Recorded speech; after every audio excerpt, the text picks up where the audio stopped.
Hello friends, मैं Abhishek Joshi, electrical engineering block group of companies.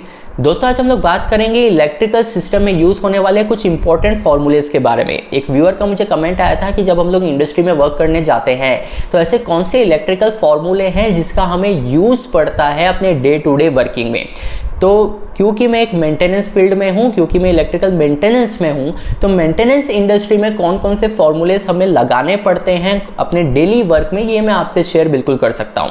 तो दोस्तों, बिना टाइम वेस्ट किए शुरू करते हैं। मैं आपको टू द पॉइंट बताऊंगा कि कौन कौन से फॉर्मूलेस ऐसे हैं जो डेली बेसिस के आपके डे टू डे वर्किंग में आपके यूज़ में आने वाले हैं। तो दोस्तों, सबसे पहला और सबसे ज़्यादा यूज़ होने वाला फॉर्मूला होता है power calculation of a balanced electrical system. यानी कि एक बैलेंस्ड इलेक्ट्रिकल सिस्टम में पावर को जब हमें कैलकुलेशन में लाना होता है तो उसका फॉर्मूला होता है power equals to √3 VI cos phi। ये जो फॉर्मूला है ये आप मोटर का करंट कैलकुलेट करने के लिए भी यूज़ करेंगे। ये जो फॉर्मूला है ये 3 फेज सिस्टम में पावर को कैलकुलेट करने के लिए भी यूज़ करेंगे।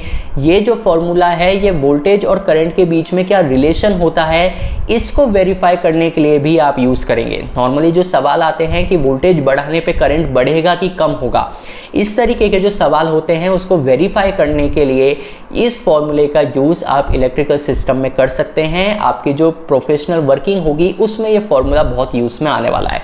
दूसरा फॉर्मूला होता है power calculation for unbalance electrical system.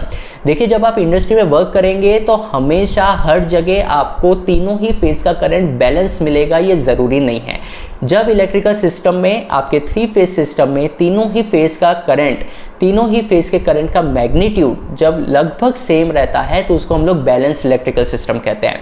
पर जब तीनों ही फेज के करंट का मैग्नीट्यूड इक्वल नहीं रहता, उसमें बहुत ज़्यादा ऊपर नीचे रहता है, जैसे आर फेज में 25 एम्पियर है, वाई फेज में 15 एम्पियर है, बी फेज में 20 एम्पियर है, इस तरीके के जब वेरिएशंस आते हैं तो उसको हम लोग अनबैलेंस सिस्टम कहते हैं। अनबैलेंस सिस्टम में पावर को कैलकुलेट करने के लिए फॉर्मूला अलग है जो कि होता है power equals to VI cos phi। अब अनबैलेंस सिस्टम में power equals to VI cos phi इस फॉर्मूले का यूज़ हम लोग क्यों करते हैं, ये अगर आपको जानना हो तो इस वीडियो को देखिएगा। इस वीडियो में मैंने कैलकुलेट करके बताया है और ये भी चीज़ बताई है कि इस पर्टिकुलर फॉर्मूले का यूज़ हमें क्यों करना पड़ रहा है। इसके बाद दोस्तों, तीसरा कन्वर्शन आता है आपके किलोवाट से हॉर्स पावर में कन्वर्ट करना और हॉर्स पावर से मोटर के फुल लोड करंट को कैलकुलेट करना। देखिए, किसी भी मोटर को जब आप देखेंगे तो उसमें मोटर की किलोवाट रेटिंग और उसकी HP रेटिंग भी लिखी रहती है। पर नॉर्मली आपको मोटर का किलोवाट रेटिंग देख के या मोटर की हॉर्स पावर रेटिंग देख के एक मोटा ये कैलकुलेशन करना आना चाहिए कि इस मोटर का फुल लोड करंट कितना होगा।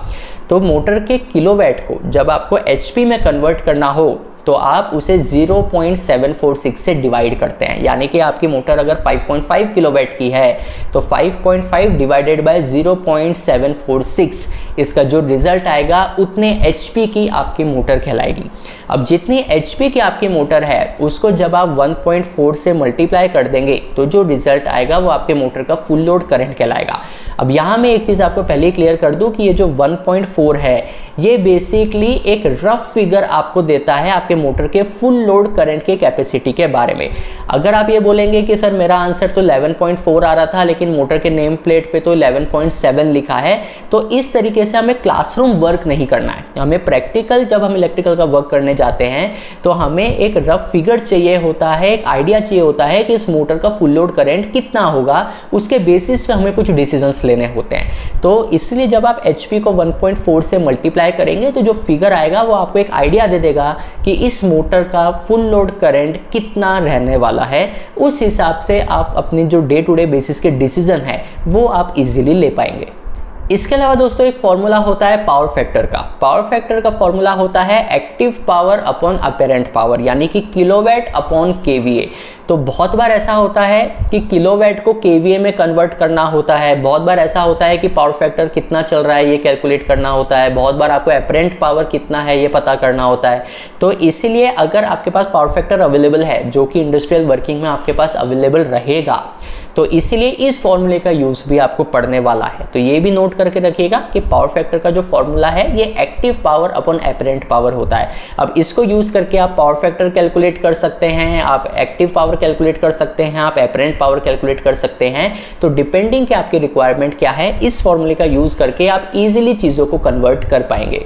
तो दोस्तों ये कुछ ऐसे फॉर्मूलेज थे जो मैंने प्रैक्टिकली काफ़ी यूज़ किए हैं अपनी इंडस्ट्रियल एक्सपीरियंस में। और भी फॉर्मूलेज होते हैं जो आपको यूज़ में आते हैं, पर इतने फॉर्मूलेज का यूज़ करना अगर आपको पता है, इतने फॉर्मूलेज को अप्लाई कैसे करते हैं ये अगर आपको पता है, तो इंडस्ट्रियल में आप अच्छे से वर्किंग कर पाएंगे। ये वीडियो अगर आपको पसंद आया हो तो मुझे कमेंट बॉक्स में बताइएगा। मैं आपसे मिलता हूँ अगले हफ्ते ऐसे एक इंटरेस्टिंग टॉपिक के साथ। तब तक अपना ध्यान रखिए। Good bye.